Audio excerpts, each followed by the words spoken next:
All right, what's up, everybody? Welcome. It is time to preview Dallas Cowboys and New York Giants, which means it's actual football time. Real life football. Last night wasn't a lot of fun, was it? It's terrible. I wonder if the Cowboys are going to look better than that because they actually played in the preseason, which is something I don't want anybody to do because I don't want to get hurt. But, man, those offenses looked like they weren't ready to play football last night. Anyway, we're talking Cowboys and we're talking Giants. The way I want to do this is a four-step process. When the Cowboys throw, when the Cowboys run, when the Giants throw, when the Giants run. And let's talk about what all those things look like and why this probably should be a pretty easy W. Okay, let's start with the Dallas Cowboys on offense. When the Cowboys throw, I think this is actually a lot of fun this week because, number one, Amari Cooper and Janoris Jenkins, when they're matched up against each other, I love that for the Cowboys.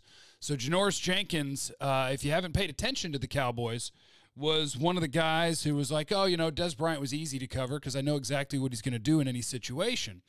And Janoris Jenkins is a route runner. So if he knows that Dez is running an in route, he's running a slant route, he's running a back shoulder route, he's able to play that.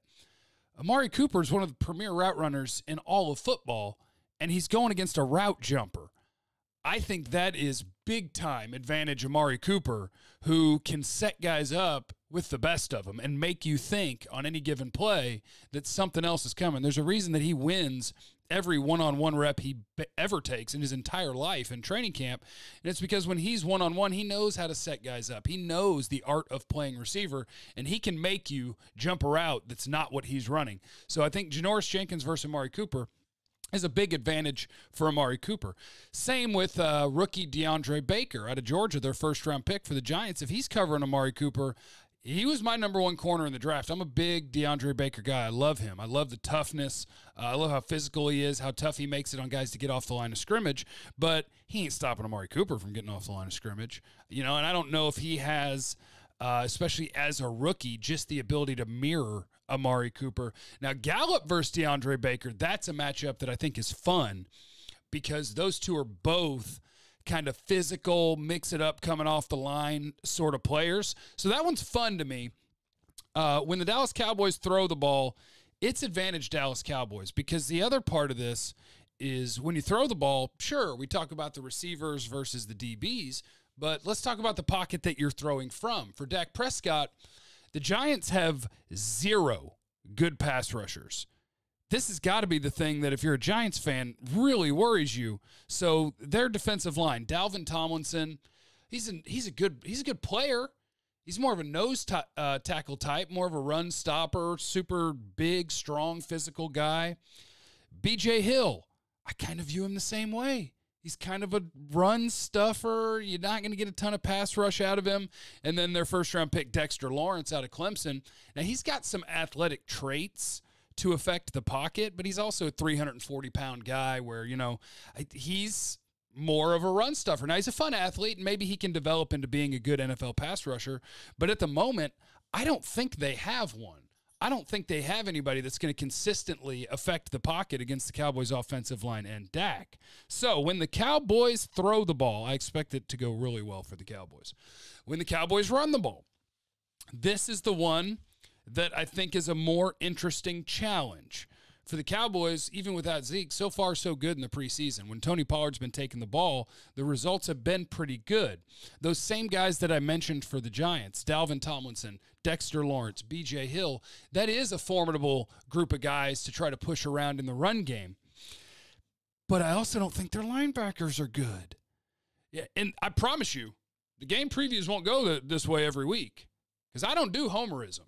You know what I'm saying? I don't do it. But Alec Ogletree and Tay Davis and Lorenzo Carter is a fun prospect to me. I don't think that he's a quality NFL starter at this point, the Georgia product, but I can't see that group of guys stopping or imposing their will defensively when the Cowboys try to run the ball.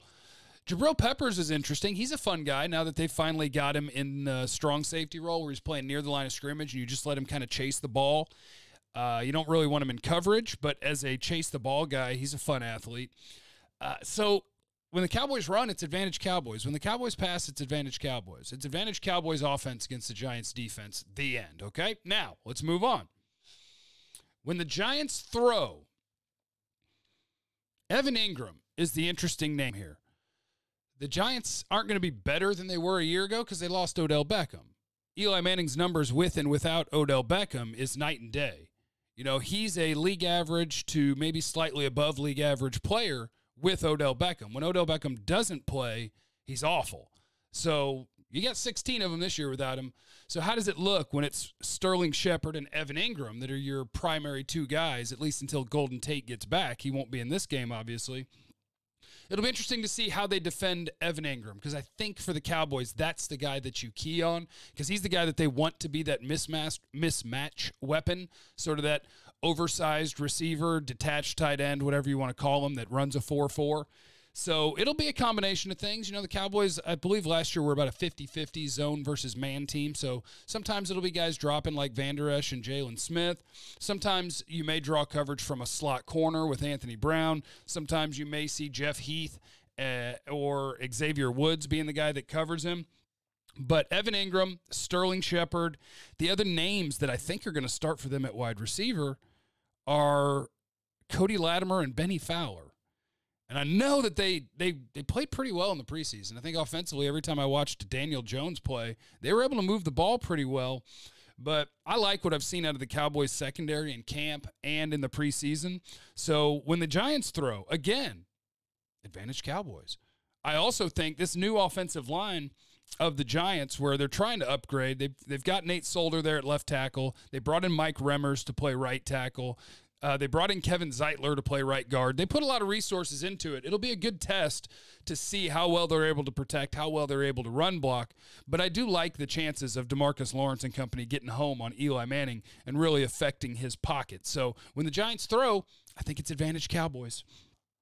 When the Giants run, okay, maybe the Giants have a chance here. Maybe got one thing where the Giants have a chance here.